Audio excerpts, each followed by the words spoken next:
Good afternoon, and thanks for joining us for Living Local, your lifestyle show for all things Charleston and beyond. I'm Ashley Meservey.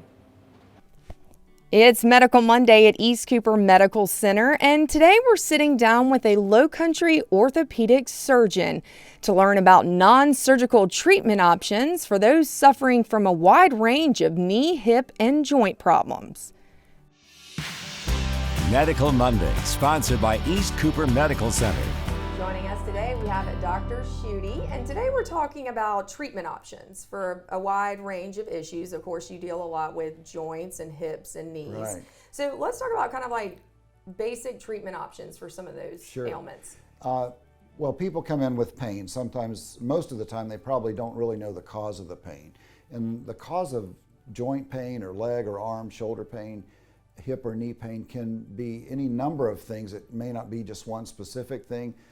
For example, sometimes people that just have a weak muscle, and if you go and test yourself in the gym and you can find out that you can do a curl on the one side with 100 pounds and only 60 on the other, or particularly with walking and your quadriceps, a weak quadriceps can be painful, and that's really the therapy is the fix, to build the muscle up.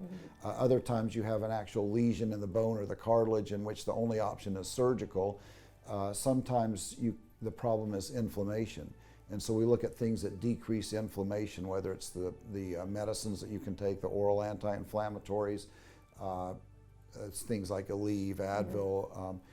The other thing is you can try some injectables.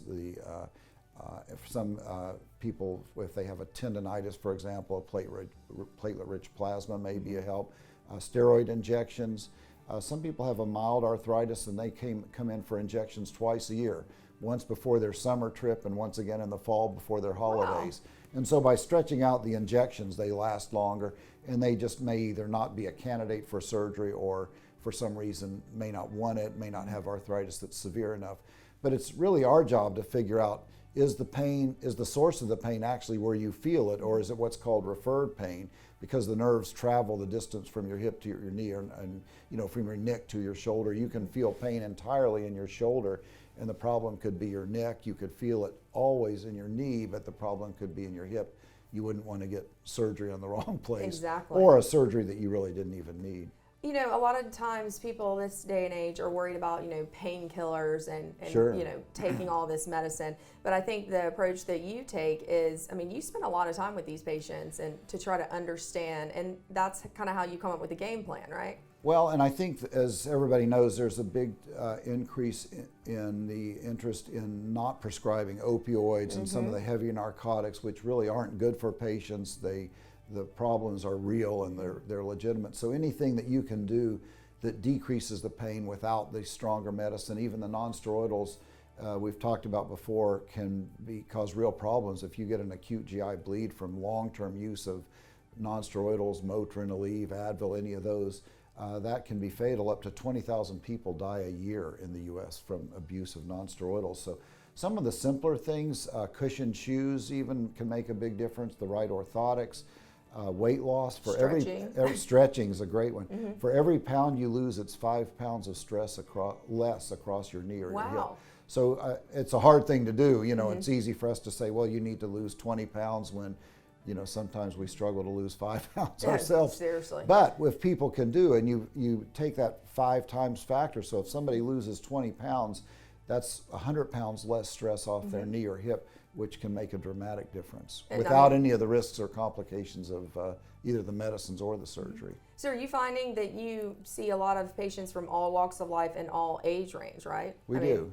Because I'm assuming that, I used to think of arthritis and joint pain as all that, like for something for the older people. Well, and I think that's a really important point, because we have people who come in and they'll say, well, I'm too old to get something done, or they'll think they're too young. Yeah. And so either philosophy is not really helpful. It's better to get something checked out. Sometimes it's an easy fix. We have elderly people who sometimes it's all a shot, just one shot is all you need. Or sometimes younger people who do need a hip or knee replacement, even in their 20s and 30s.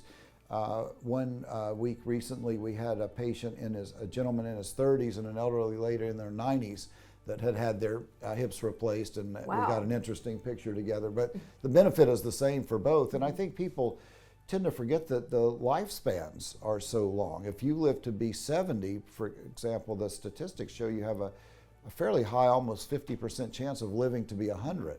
So you're still looking at a fix that needs to last 30 years.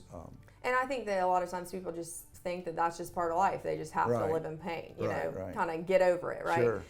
Before we head out, I just want to talk quickly about what we should do before we come see you. You know, kind of, if we don't tell you the information, you can't read the patient's mind. You have to know about every day. What are some of the things they should keep in mind before they come see you? I think some people try too hard before they come see Really? us. I mean, that's Okay. what we're here for. We're here to help sort it out. That's what we're trained for. And I think some people, you know, they don't want to complain, and they can sometimes end up dealing with a lot of misery for something that could be really quickly fixed, like you mentioned getting your back injected. For me, you know, when I had my back injected, I waited until I literally couldn't drive Oh, yeah. from Mount Pleasant to downtown, and Oh, had yeah. to stop and stand up, and I wish I'd had it fixed a lot sooner. So I think it's good to be educated.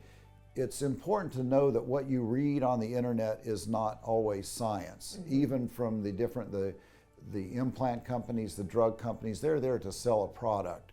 And so it's important to make sure that you find somebody who is practicing based on science and has all the options. I don't think you would want to go to somebody, for example, if their only option they had was to give you a stem cell injections and that was costing you thousands, or if you went to someone and their only option they offered you was a joint replacement.